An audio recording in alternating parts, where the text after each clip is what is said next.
So that's one of the videos from this guy, Bobby Osinski. He just makes fantastic tutorials on all matters of recording.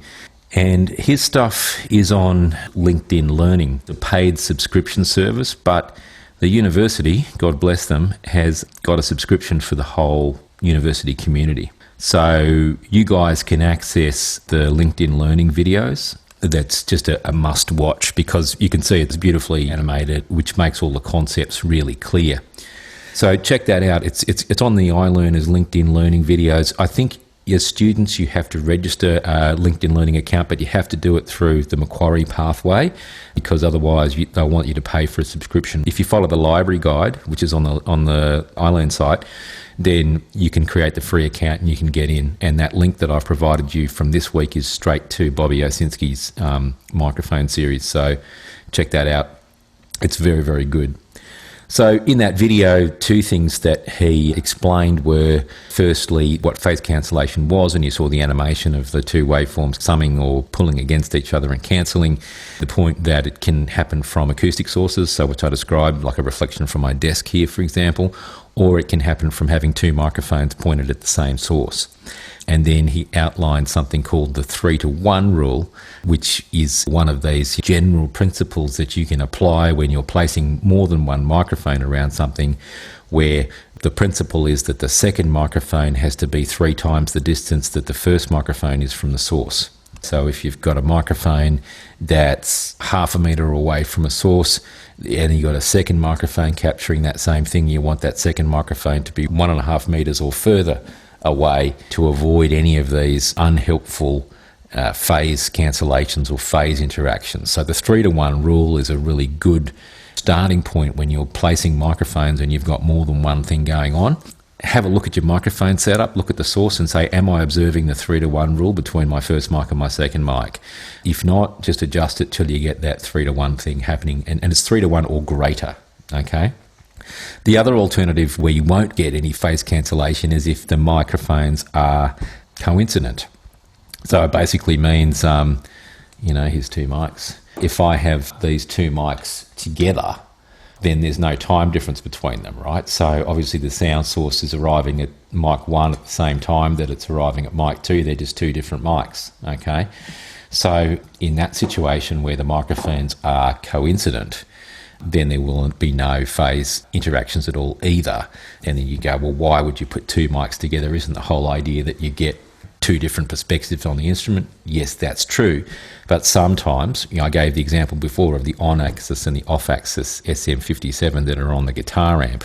They're coincident, right? So there's no time delay between those two mics. One's just giving you an on-axis sound and one's giving you an off-axis sound. And you could happily blend those two together and not get any phase cancellation. Likewise, if I wasn't sure if I wanted to use on my voice, this is an Audio-Technica 5040 large diaphragm condenser. Here is an AKG, 460 small diaphragm condenser. If I wasn't sure which one I wanted to use and which one sounded good on my voice, I could put them really close together like that, sing into both of them. And then likewise, I could blend those two mics together without any problems with phase cancellation. So you'll sometimes see, it's a classic thing when people are recording singers.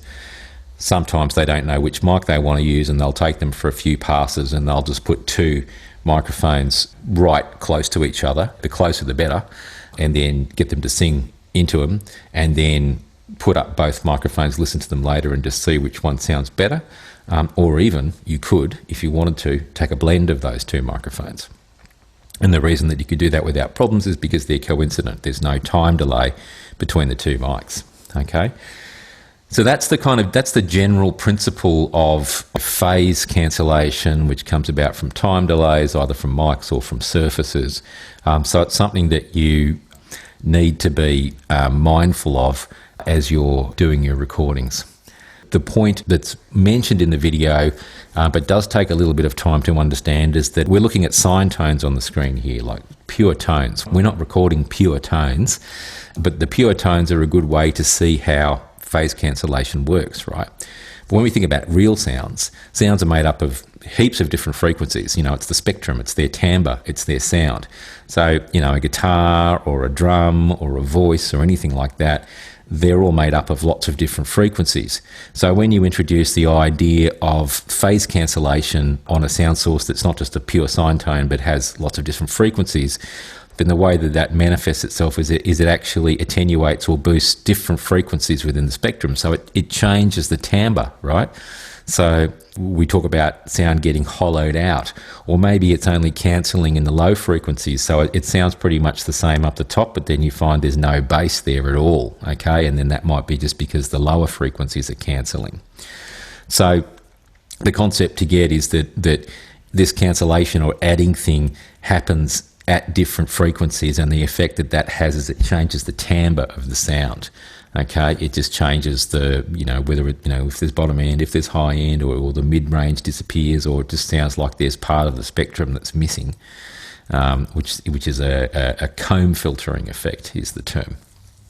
The last situation where you see it happening is where you're recording something at the same time where you're taking a DI signal, so a directly plugged in signal. So the classic example, which is all the time, is if you are recording a bass guitar through an amplifier with a microphone on that amplifier, and then also you're taking a DI or a direct version of the bass plugged straight into your interface. Then, by logic, you're getting the direct sound there is your directly cabled bass output going into the interface and recording on a track. And then you've got a second source, which is the microphone that you've got on your bass guitar amplifier, but there's going to be a delay there, right? Because obviously the sound needs to leave the speaker and then arrive at the microphone. So typically if I was recording a guitar or a bass, and I do it all the time, it's how I would record the bass. I would DI one version, and if I had a bass amplifier as well, then I would also put a mic on the cabinet, dial up a good sound on the bass amplifier, and then record that. But when I do that, then I have to deal with phase, because I've got two copies of the bass signal, one slightly delayed to the other.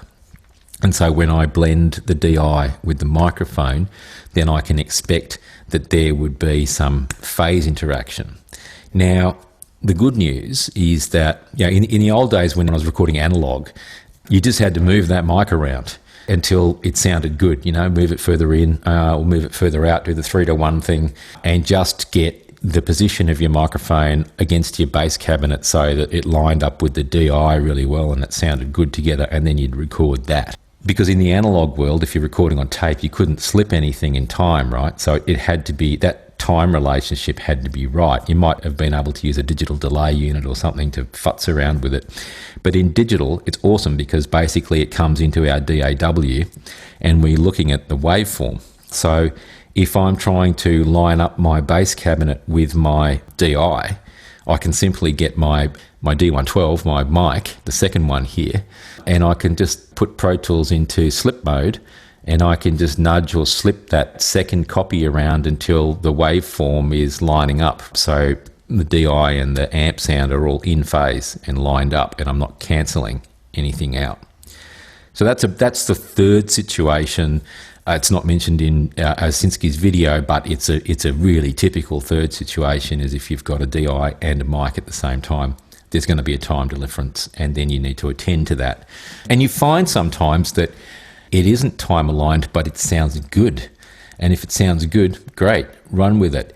But if you want to slip it around a little bit just to see the effect of that mic's time relationship to the DI, just to find the spot where they sit well together, and you go, yep, that's a great blended sound. I'm not missing anything. I've still got low end, and it works.